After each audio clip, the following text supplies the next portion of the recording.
নমস্কার বন্ধুরা, আশা করি আপনারা সবাই ভালো আছেন। আজ আমি বানাবো নিরামিষ সয়াবিনের একটি দুর্দান্ত রেসিপি। তো চলুন দেখে নেবেন কিভাবে বানাই। প্রথমে এই সসপ্যানের মধ্যে আমি জল নিয়েছি 2 কাপ। এটির মধ্যে দিয়ে দিচ্ছি সামান্য একটু নুন দিয়ে সয়াবিনগুলো সেদ্ধ করে নেব 2 মিনিট। নুন দিয়ে সেদ্ধ করলে খুব ভালো হয় খেতে। এই যে 1 বাটি সয়াবিন নিয়েছি, এখানে নিউট্রেলা সয়াবিন। এবার 2 মিনিট একটু সেদ্ধ করে নামিয়ে নেব। বেশি সেদ্ধ করব না, আবার ভর্তা হয়ে যাবে বেশি সেদ্ধ করলে। সেদ্ধ করা হয়ে গেছে 2 মিনিট। এবার গ্যাসটি অফ করে দেব। আর এখানে 3টি আলু সেদ্ধ করতে আমি বসিয়ে দিয়েছি। সেদ্ধ হয়ে গেছে। এবার গ্যাসটি অফ করে দেব। এখানে আমি 1 চামচ 5 ফোড়ন শুকনো ভেজে তারপর একটি শিলের মধ্যে অল্প একটু গুঁড়ো করে নেব। অল্প একটু ভেজে নিচ্ছি। ভাজা হয়ে গেছে। এখন আরেকটি মশলা নিয়ে নিচ্ছি। এখানে 4 পিস আদা, 3টি কাঁচা লঙ্কা আর 2টি শুকনো লঙ্কা এখানে দিয়ে খুব মিহি করে পেস্ট করে নেব। দিয়ে দিচ্ছি এখানে আরেকটি টমেটো, একটি পাকা টমেটো এখানে দিয়ে দিলাম। দিয়ে জল ছাড়াই এটি বেটে নেব। আর এখানে দেখুন এই যে 5 ফোড়ন নিয়েছি আবারও 1 চামচ। তারপর আলুগুলো থেতো করে নিয়েছি অল্প। এখানে 2 চামচ তেলের মধ্যে সামান্য একটু হলুদ আর নুন দিয়ে সেদ্ধ করে রাখা সয়াবিনগুলো ভেজে নিচ্ছি।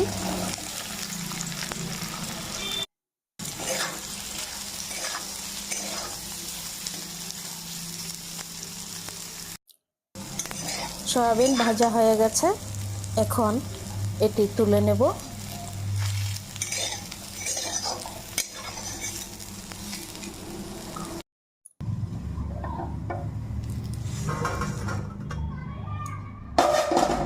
এখন 1 চামচ তেলের মধ্যে দিয়ে দিচ্ছি এই যে অল্প একটু 5 ফোড়ন এবং একটি শুকনো লঙ্কা আর অল্প একটু গোটা গরম মশলা, একটি এলাচ, একটি লং আর দারচিনি দিয়ে একটু ভেজে নিচ্ছি। প্রথমে খুব সুন্দর একটি গন্ধ বেরোবে।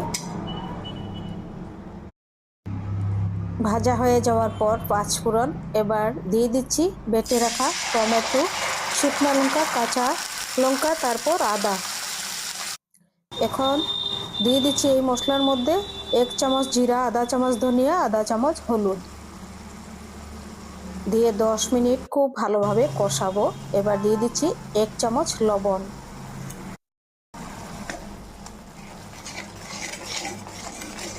দশ মিনিট মশলাগুলো কষিয়ে নিচ্ছি।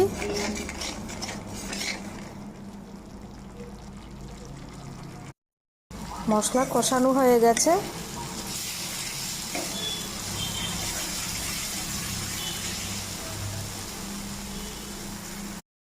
এখন দিয়ে দিচ্ছি ভেজে রাখা সয়াবিন। তারপর দিয়ে দিচ্ছি সেদ্ধ আলু, অল্প থেতো করে সেদ্ধ করা আলুটি তারপর দিয়ে দিলাম। এখানে 3টি আলু দিয়ে দারুণ সুন্দর তরকারি হবে এবং খুব কম তেলে তরকারিটি দারুণ সুস্বাদু হবে।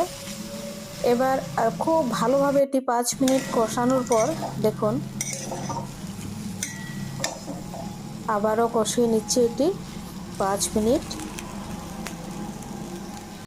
5 মিনিট কষানোর পর এবার দিয়ে দিচ্ছি গরম জল 1 কাপ। বড় চায়ের কাপে 1 কাপ গরম জল দিয়ে দিচ্ছি। দিয়ে আমি 7 মিনিট ঢাকা দিয়ে সেদ্ধ করে নেব। 7 মিনিট হয়ে গেছে। এখন দিয়ে দিচ্ছি 5 ফোড়ন ভেজেছিলাম যে গোটা 5 ফোড়ন অল্প একটু শিলের মধ্যে বেটে দিয়ে দিচ্ছি শুকনো করে। এবার দিয়ে দিচ্ছি ভাজা মশলা। ভাজা মশলা এখানে একটি তেজপাতা আছে, অল্প একটু গোটা ধনে, গোটা জিরা, গোটা মৌরি দিয়ে দিচ্ছি এখানে ভাজা মশলা হাফ চামচ।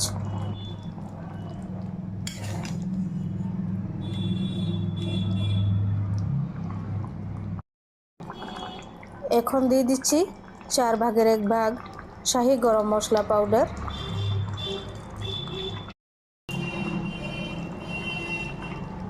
এখন দিয়ে দিচ্ছি 1 চামচ ঘি।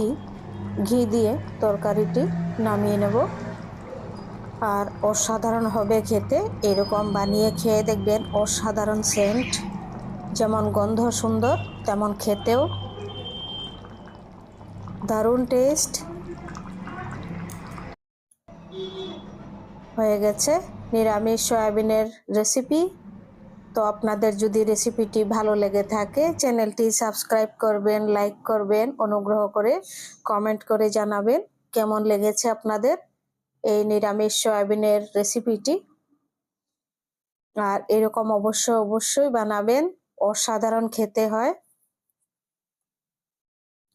সবাই সাপোর্ট করবেন। সবাই যদি সাপোর্ট করেন তাহলে আমি খুবই উপকৃত হব। আর অনুগ্রহ করে ভিডিওটি স্কিপ করবেন না। আমার ভিডিওর যে চ্যানেলের যে রিচ একদম ডাউন হয়ে গেছে, তো খুবই মনটা খারাপ লাগে। আর ভিডিও বানানোর উৎসাহ পাই না যে কিভাবে কি করব। সবাই মিলে একটু সাপোর্ট করবেন। আমার ভিডিওর রিচগুলো একদম ডাউন হয়ে গেছে। সবাই ভালো থাকুন, সুস্থ থাকুন এই প্রার্থনা করি।